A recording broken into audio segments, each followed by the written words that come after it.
Sinabi ni Anthony Davis na isang complete team basketball na daw ang inilalaro nila ngayon. Third career triple-double, sinelyuhan ng kanilang panalo mula sa kanyang game-winning block kay Miles Bridges.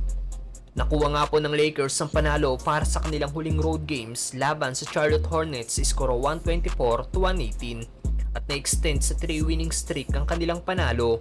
Nanatili naman silang nasa 9th seed ng West na may 27-25 na record. Naging leading scorer nga po para sa Lakers si D'Angelo Russell na may 28 points, 4 rebounds at 6 assists. May 26 points, 4 rebounds at 7 assists naman si LeBron James.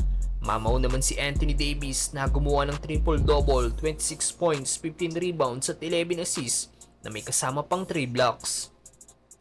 Sobrang efficient ni AD sa field dahil sa kanyang 16 shot attempt. 12 dito ang kanyang naipasok. At after ng game, sinabi ng Lakers big man sa tingin niya daw na hanap na daw nila ang tamang play at nag-i-step up daw talaga ang kanyang mga teammate dahil sa absence ng ibang player. At isang complete basketball na daw ang inilalaro nila ngayon. I think we're starting to find a way to play without some of the guys.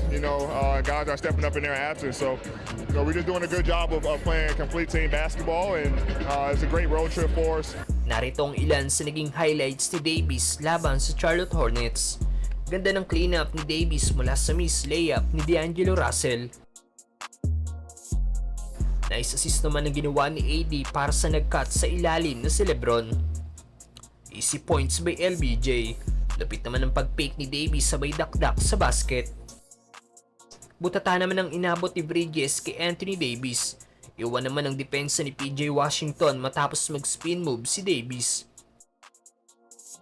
Ganda naman ang pick and roll play ni Reeves at AD. Rebound sabay assist ni Davis para sa easy points ni LBJ. Nakita naman kagad ni Davis na nag-cut na si D'Lo, isi-layup by Russell.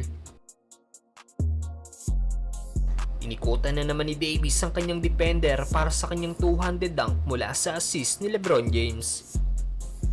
Matapos mag-attract ng 3 defender si Davis, nakita niyang open sa ilalim si Wood kaya naman pinasa kagad nito ang bola. Easy dunk by si Wood.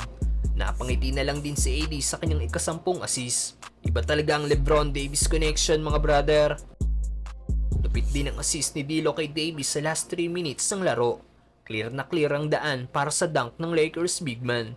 At ang nagselyo nga po ng panalo ng Lakers ay ang big time block ni Anthony Davis sa huling minuto ng laro.